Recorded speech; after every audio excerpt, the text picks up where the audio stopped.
Buffett, The Making of an American Capitalist by Roger Lowenstein. Picture this.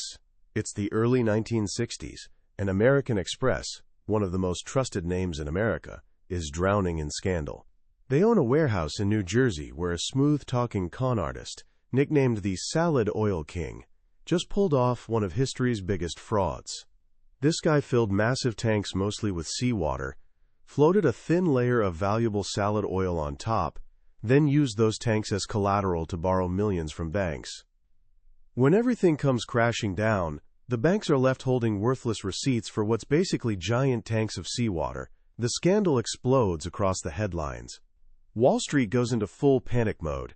American Express stock nosedives, losing nearly half its value. Everyone's dumping shares as fast as they can, convinced the company's reputation is destroyed forever. The experts, the analysts, the big institutional firms, they're all screaming the same thing. Sell, get out now. But out in Omaha, Nebraska, a skinny guy in his early 30s does something peculiar. Instead of just reading the doom and gloom headlines, he goes out into the real world. He walks into restaurants and quietly observes people paying for their meals. He visits banks and travel agencies. And you know what he sees? People are still using their American Express cards. They're still buying American Express traveler's checks. The scandal, massive as it was, hadn't actually broken the public's trust in what American Express represented. While Wall Street stared obsessively at plunging stock tickers, this guy was watching human behavior. And then he made a bet. Not just any bet, a huge one. He poured nearly half of his entire investment partnership's money into the company everyone else was abandoning. That young man was Warren Buffett. And that single decision, that moment of crystal clarity in the middle of absolute chaos, would become one of the defining chapters in the story of how a kid from Omaha, who started with basically nothing, became one of the wealthiest and most respected investors in world history. Today we're diving deep into his life story, as told in Roger Lowenstein's masterpiece biography, Buffett, The Making of an American Capitalist. This isn't just a book about making money.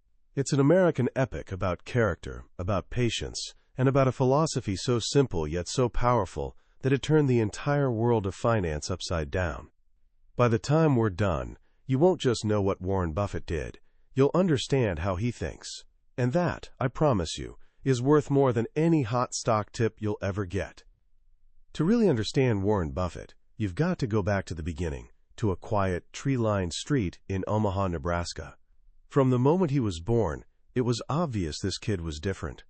While other children played with toys, young Warren was absolutely fascinated by numbers. Not casually interested, completely obsessed. He'd sit on his front porch, writing down license plate numbers of passing cars, just to track which number pattern showed up most often. He'd open the newspaper and count letters, filling scrapbooks with his findings. He memorized the populations of every major American city. His friend Bob Russell could read off a list of 10 cities, and Warren would fire back every single population from memory, nailing them all perfectly. Baseball scores, horse racing odds, every number was food for his hungry mind. In church on Sundays, while everyone else prayed, he'd pass the time calculating the lifespans of composers who wrote the hymns they were singing. But it wasn't just about numbers. It was about numbers connected to money. His first prized possession was a nickel-coated money changer he proudly strapped to his belt. At 5 years old, he set up a gum stand on the sidewalk.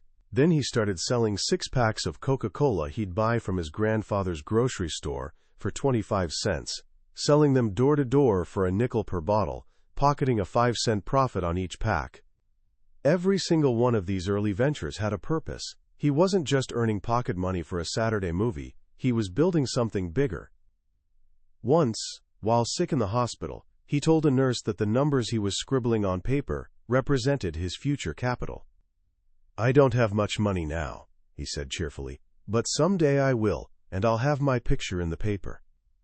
Sitting on the fire escape at school, he told his friends he'd be a millionaire by age 30, and if he wasn't, he half joked that he'd jump off the tallest building in Omaha. Where does a drive like that even come from? Part of it came from his father, Howard Buffett. Howard was a stockbroker who later became a congressman, a man of deep principles, fiercely independent and conservative in his thinking. He drilled into his children a favorite maxim from philosopher Ralph Waldo Emerson: "The great man is he who in the midst of the crowd keeps with perfect sweetness the independence of solitude." In other words, think for yourself. Don't follow the herd. Warren absorbed this lesson like a sponge. Howard was his hero, his best friend. He'd take young Warren to his brokerage office, where the boy would stare mesmerized at stock certificates, captivated by the idea that these pieces of paper represented actual ownership in real businesses. But there was a darker side to his childhood, a more troubling motivation. His mother, Layla, had two completely different faces. To the outside world, she was cheerful, intelligent, and lively. But at home, when her husband was away, she'd explode into unpredictable rages, scolding and degrading her children for hours over the smallest imagined flaws. It was an emotional storm with no escape. Warren's response? He retreated inward. He built an emotional fortress around himself. He learned not to fight back, to avoid conflict, to keep his feelings locked away. He spent as much time as possible at friends' houses, almost like an orphan seeking refuge. His son Peter later wondered if that relentless drive to get out of the house, to build his own independent world, was partly fueled by the need to escape that turmoil. Whatever the source, his path was set early on. When he was just 11, he made his first stock market investment. He bought 3 shares of a company called Cities Service Preferred for $38 per share. He even convinced his sister Doris to buy 3 shares too. Immediately, the stock plunged to $27. Doris reminded him of it every single day on their walk to school. Warren felt terrible. He sweated it out, and when the stock finally recovered to $40, he sold, pocketing his first $5 profit. It felt like a victory. But then he watched in agony as Cities Service soared past $200 per share. It was his first painful lesson in what might be the most important virtue an investor can have: patience. He was charting his own path, devouring every business book he could find. He read a book called 1,000 Ways to Make $1,000, a collection of stories about entrepreneurs who turned small ideas into fortunes. It was a revelation. The key lesson: just begin. Don't wait for the perfect plan. Start now. And he did. While still a teenager in Washington, D.C., where his father was serving in Congress, he built a newspaper route empire with nearly 500 customers daily, earning $175 a month, more than many of his teachers made. He even figured out when customers' magazine subscriptions were expiring by checking their discarded mail, so he could show up at exactly the right moment to sell them a renewal. With his savings, at just 14 years old, he bought a 40-acre farm in Nebraska. He and his friend Don Danley started something called the Wilson Coin-Operated Machine Company.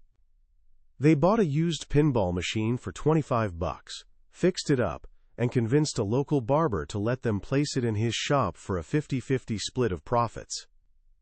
At the end of the first day, they found $14 in the machine. Soon they had machines in barber shops all over town, earning $50 a week. By the time college rolled around, Warren already had over $5,000 saved up, a small fortune back then. He told his father he didn't need college. He already knew what he wanted to do, but his father insisted, so Warren grudgingly went to the Wharton School of Finance in Pennsylvania. He was bored out of his mind. He felt he knew more than his professors, who were teaching theories from textbooks while he was out in the real world making actual money. After 2 years, he couldn't stand it anymore. He transferred back home to the University of Nebraska to finish his degree as quickly as possible. His sights were set on the next step, Harvard Business School.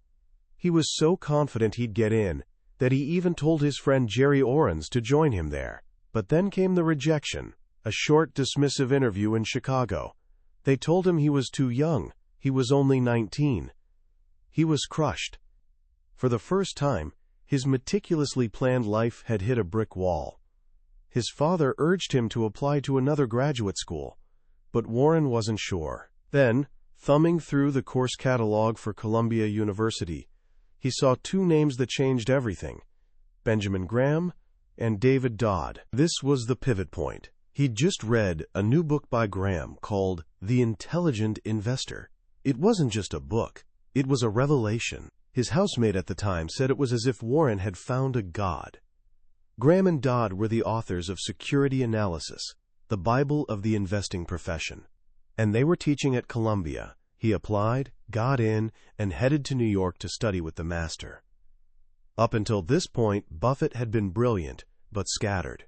He chased tips, studied charts, looked for patterns, trying every system he could find to beat the market. But it was all essentially guesswork. Benjamin Graham gave him a philosophy. He gave him a framework so powerful, so logical, and so perfectly suited to his independent mind that it would guide him for the rest of his life.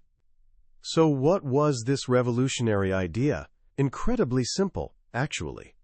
Graham taught that the stock market shouldn't be thought of as some mysterious force, but as a business partner.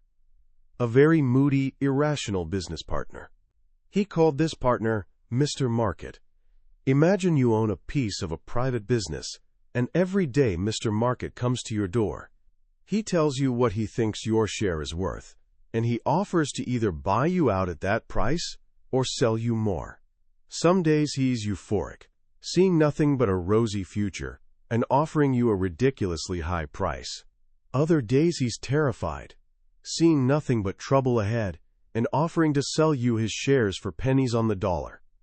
Graham's brilliant point was this: you don't have to listen to him. Mr. Market is there to serve you, not to guide you. If he shows up in a panic offering you a great business for a silly price, you take it. If he shows up euphoric and offers to buy your shares for more than they're worth, you sell. But you never, ever let his mood swings, his daily price quotes, determine how you feel about the underlying business. The true investor doesn't care about daily stock fluctuations. He cares about the business's actual value. The second core idea was the margin of safety. This was the bedrock of Graham's entire philosophy. It meant you should only buy a stock when its market price is significantly below your calculation of its intrinsic value. It's like building a bridge designed to hold 30,000 pounds, but then only driving 10,000-pound trucks across it. That gap, that cushion for error, is your margin of safety. It protects you from bad luck, from your own mistakes, and from the wild swings of Mr. Market. For Buffett, these ideas were like discovering the Rosetta Stone. They turned the chaotic, emotional casino of the stock market into a logical, rational playing field. He didn't have to predict the economy. He didn't have to guess what other people were thinking. He just had to do two things: figure out what a business was worth, then wait patiently for the chance to buy it for a lot less. It was a philosophy that required not genius, but discipline, patience, and rationality. A game perfectly suited for the independent kid from Omaha. At Columbia, Buffett was the star pupil. Graham would pose a question to the class, and before he could even finish the sentence, Warren's hand would shoot up. He soaked up everything. He learned how to dissect financial statements, how to spot fraud, and how to find what Graham called cigar butts. Unloved stocks tossed aside, but still with a few valuable puffs left in them. He studied his professor's own investments. When he discovered Graham was chairman of an obscure insurance company called Geico, he took a train to Washington on a Saturday, found the office locked, and banged on the door until a janitor let him in. He found a lone executive, Lorimer Davidson, working on the 6th floor. For the next 4 hours, this 20-year-old student peppered the financial vice president with questions so intelligent and insightful that Davidson later said, "After 15 minutes, I knew I was talking to an extraordinary man." Buffett left convinced that Geico was a gold mine. He put most of his savings into it and made a handsome profit. He was putting Graham's principles into practice in real time. When he graduated, He was the only student to ever receive an A-plus from Graham. He made what he thought was an irresistible offer to work for Graham's investment firm, Graham Newman, for free. Graham turned him down. In those days, Wall Street's Gentile firms were largely closed to Jewish people, and Graham preferred to save the few spots at his own firm for Jewish applicants. It was a shock to Buffett, a lesson about a world he didn't fully understand. So once again, he headed home to Omaha. He took a job as a stockbroker at his father's firm, Buffett Falk & Company. But he hated it. He despised trying to persuade people to buy things. It felt adversarial. He knew the goal wasn't just earning a commission. It was making his clients and himself truly wealthy. The only way to do that was to be the one making the decisions, not just giving advice. On the side, he taught a night investment class at the University of Omaha. His students were doctors and businessmen, twice his age, and they snickered when this skinny 21-year-old kid walked in. But then he started talking about Graham. He spoke with such passion and clarity that they were mesmerized. It was here he first uttered one of his most famous lines. "I will tell you the secret of getting rich on Wall Street. You try to be greedy when others are fearful, and you try to be very fearful when others are greedy." During this time, he also found his life partner. He began courting Susan Thompson, the bright, bubbly daughter of an Omaha minister. Susie was everything Warren wasn't. Empathetic, outgoing, deeply interested in people's feelings. At first, she was bored by his brain teasers and his talk of getting rich. So Warren took a different approach. He started courting her father. He'd show up at the Thompson house every night with his ukulele, playing music with Susie's dad, while Susie went out on dates with another guy. Eventually, her father's persistence and Warren's own quirky charm won her over. They married in 1952. Susie became the anchor of his life, the person who, as Warren would say, removed the thorns, one by one, smoothing his rough emotional edges and connecting him to the world outside numbers and balance sheets. But he was still restless. He dreamed of working for his hero. He kept in touch with Graham, sending him stock ideas, anything to stay on his radar. Finally, in 1954, the call came. Graham's firm was now open to hiring outside their usual circle. He offered Buffett a job. Without even asking about salary, Buffett was on the next plane to New York. He worked at Graham Newman for 2 years, absorbing everything possible. He was brilliant, a human calculator, faster at scanning financial statements and spotting opportunities than even Graham himself. He was, as one colleague put it, Graham exponential. But he also began seeing the limits of his mentor's approach. Graham was so focused on finding statistically cheap cigar butts that he often overlooked great businesses. He mistrusted corporate managers and rarely wanted to get involved with the quality of a business itself. He was so cautious that, as the market began rising in the mid-1950s, he grew increasingly nervous, sitting on cash, waiting for another crash. Buffett was itching to do more. By 1956, he'd saved up about $140,000. He was 25 years old with a wife and young daughter. And he made a decision. He was tired of New York, tired of working for someone else. He was going home. This time for good. On May 1, 1956, working out of a small study in his rented house on Underwood Avenue in Omaha, he organized a small investment pool. 7 partners, family and friends, put up a combined $105,000. Buffett, the general partner, put in only $100 of his own.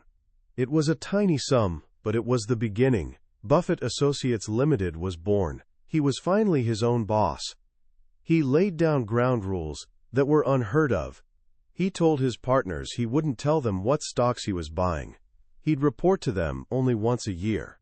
They could add or withdraw money only on that one day, December 31st. Otherwise, their money was his to manage with absolute control. He wasn't asking for their advice. He was asking for their trust. Dr. Edwin Davis, a prominent Omaha doctor who became an early investor, recalled the first time he met young Buffett. In comes this guy. Egad, He looked like he was 18. He talked so very fast. But something about his quiet confidence, his clear-eyed logic, was convincing. Davis put in $100,000.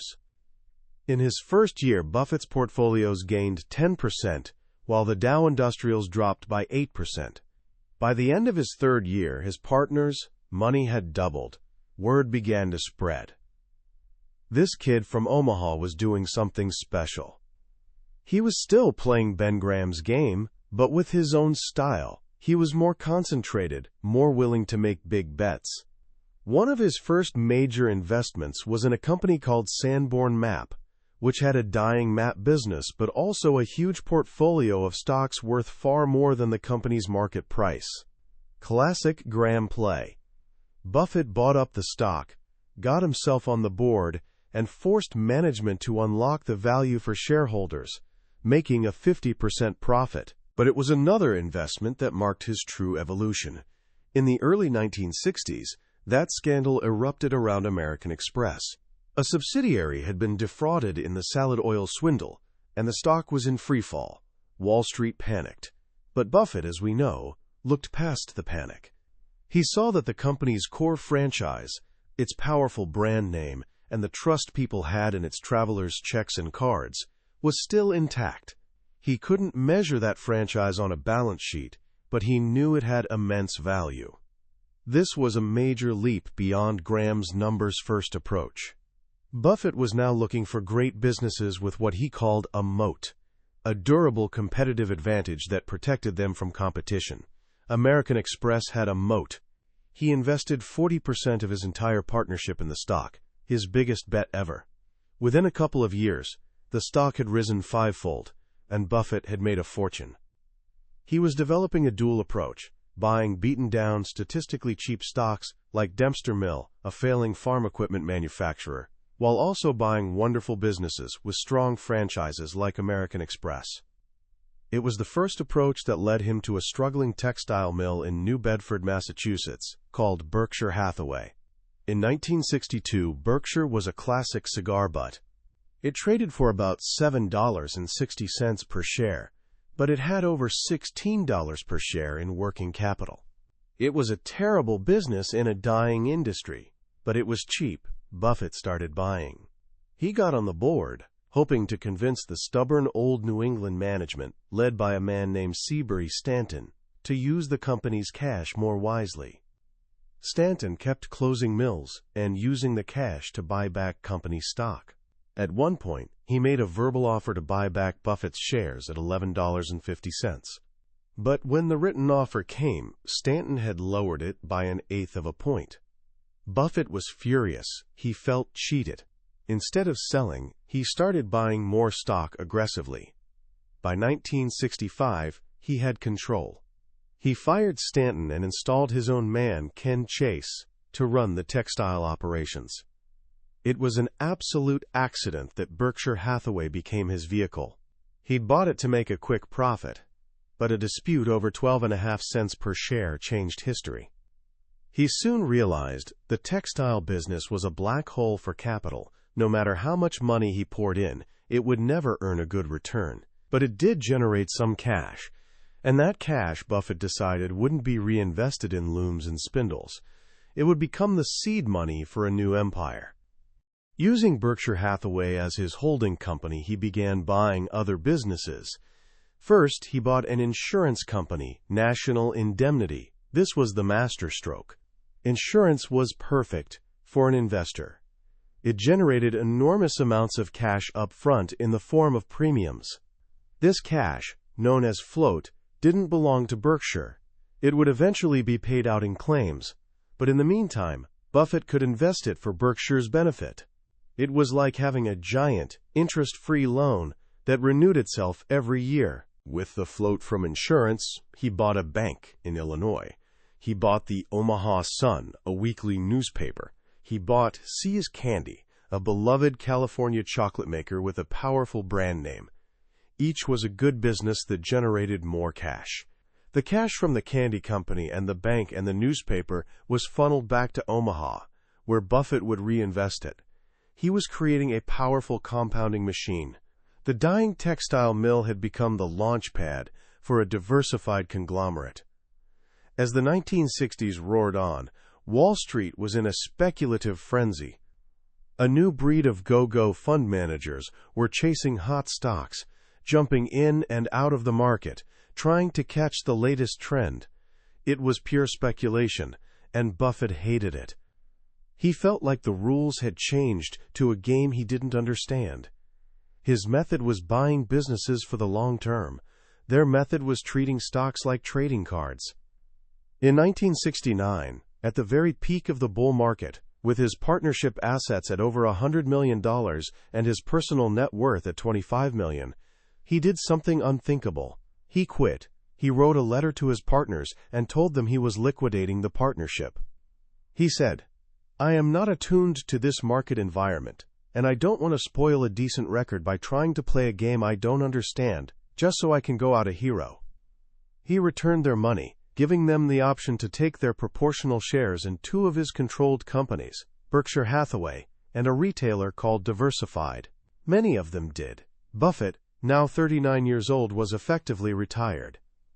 But his retirement didn't last long. The go-go years ended in a brutal crash. From 1973 to 1974, the market collapsed. Stocks were cheap again. And Buffett felt that familiar itch. He told a reporter he felt like an oversexed guy in a whorehouse. He came roaring back, this time using Berkshire Hathaway as his primary investment vehicle.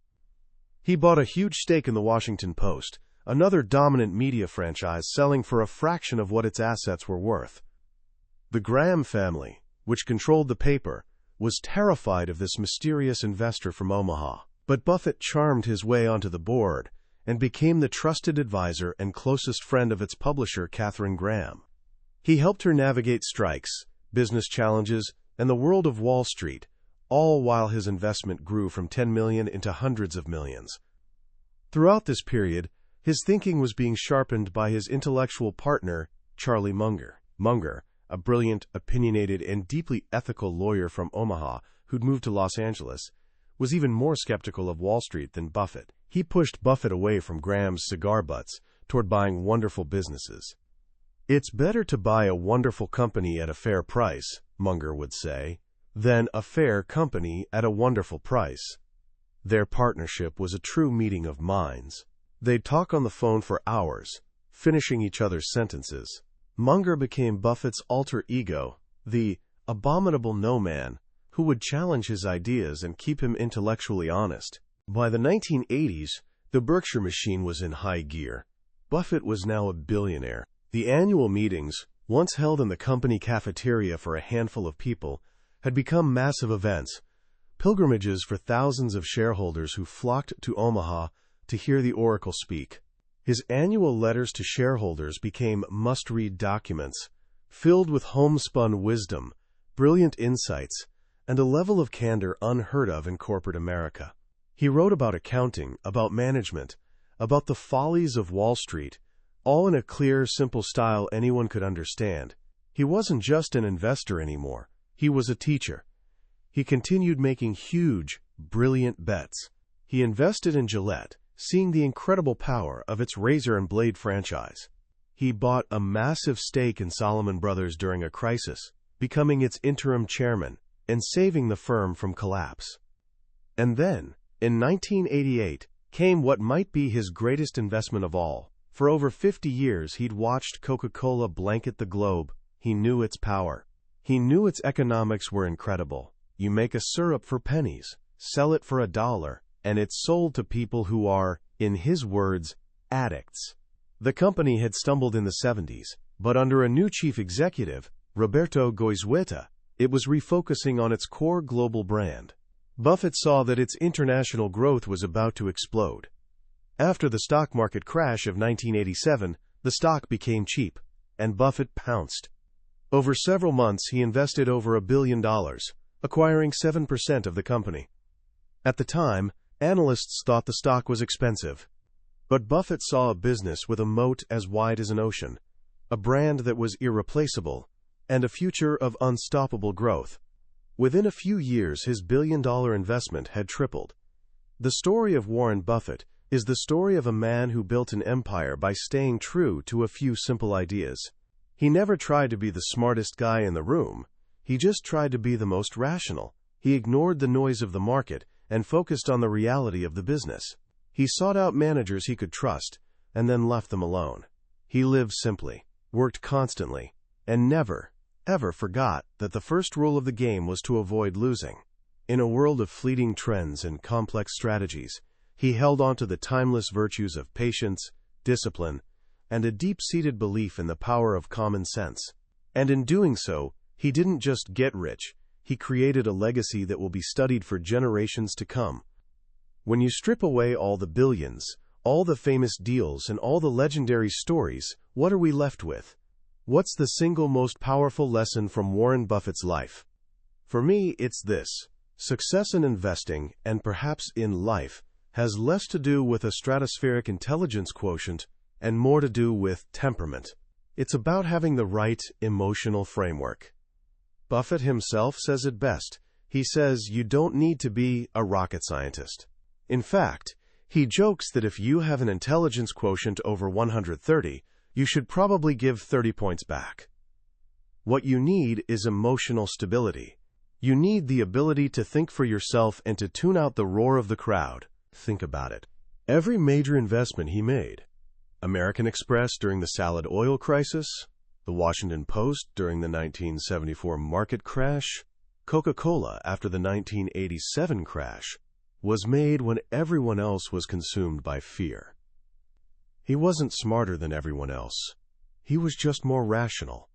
He was greedy when others were fearful. He had the emotional discipline to act on what he knew, even when the entire world was telling him he was wrong. That discipline is built on a foundation of a few core principles that anyone, and I mean anyone, can apply. First is the idea of the circle of competence. Buffett's famous for saying, you don't have to be an expert on every company, or even many. You only have to be able to evaluate companies within your own circle of competence. The size of that circle isn't important. Knowing its boundaries, however, is vital. For him, it might be insurance, or newspapers, or soft drinks. For you, it might be the local business you see every day, the technology you use, or the industry you work in. The point is to stick to what you understand. If you can't explain in a few simple sentences why a business is great, you have no business owning it. Second, always insist on a margin of safety. This is Ben Graham's most powerful lesson. Never pay full price. Always buy a business for significantly less than you think it's worth. This isn't just about getting a bargain. It's about protecting yourself. It's the cushion that saves you when you make a mistake, when the economy turns, or when bad luck strikes. It's the difference between investing and speculating.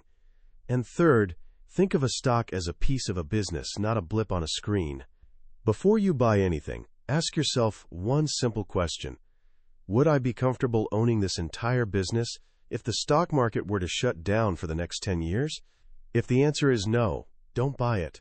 This mindset forces you to focus on the long-term economics of the business itself, its moat, its management, its earning power, rather than getting caught up in the short-term noise of the market. These ideas aren't complex. They are, in fact, incredibly simple, but they're not easy. They require a patience and discipline that's rare in a world craving instant gratification. Buffett's true genius isn't in his ability to pick stocks. It's in his ability to wait, to sit for years with cash, doing nothing, while he waits for the perfect pitch. And then, when that pitch comes, to swing with everything he's got. That's the ultimate lesson of his life. In a world that's always shouting, true wisdom comes from the quiet confidence to trust your own judgment, to have the independence of mind, to stand apart from the crowd, and to understand that the real game isn't about being the smartest, but about being the most rational, the most patient, and the most disciplined. That was the book summary of Buffett, The Making of an American Capitalist by Roger Lowenstein. We've journeyed through the major milestones of his life today, but I'll be honest with you, a summary can only scratch the surface. The real magic happens when you read the book for yourself. It's in the quiet moments, when a particular story or a simple turn of phrase hits you in a way you didn't expect. This summary is designed to give you a compass to help you decide if this story is worth your time. If anything we've talked about has sparked something in you, I encourage you to grab a copy. Reading it isn't just about learning finance. It's an experience that can genuinely change the way you see business, investing, and even yourself. The link to the book is in the description below. Also, if you found this summary valuable, please hit that like button and subscribe to our channel. It tells us we're on the right track, and it ensures you won't miss our next journey into another life-changing book from the world's most successful minds. Let's keep learning and growing together.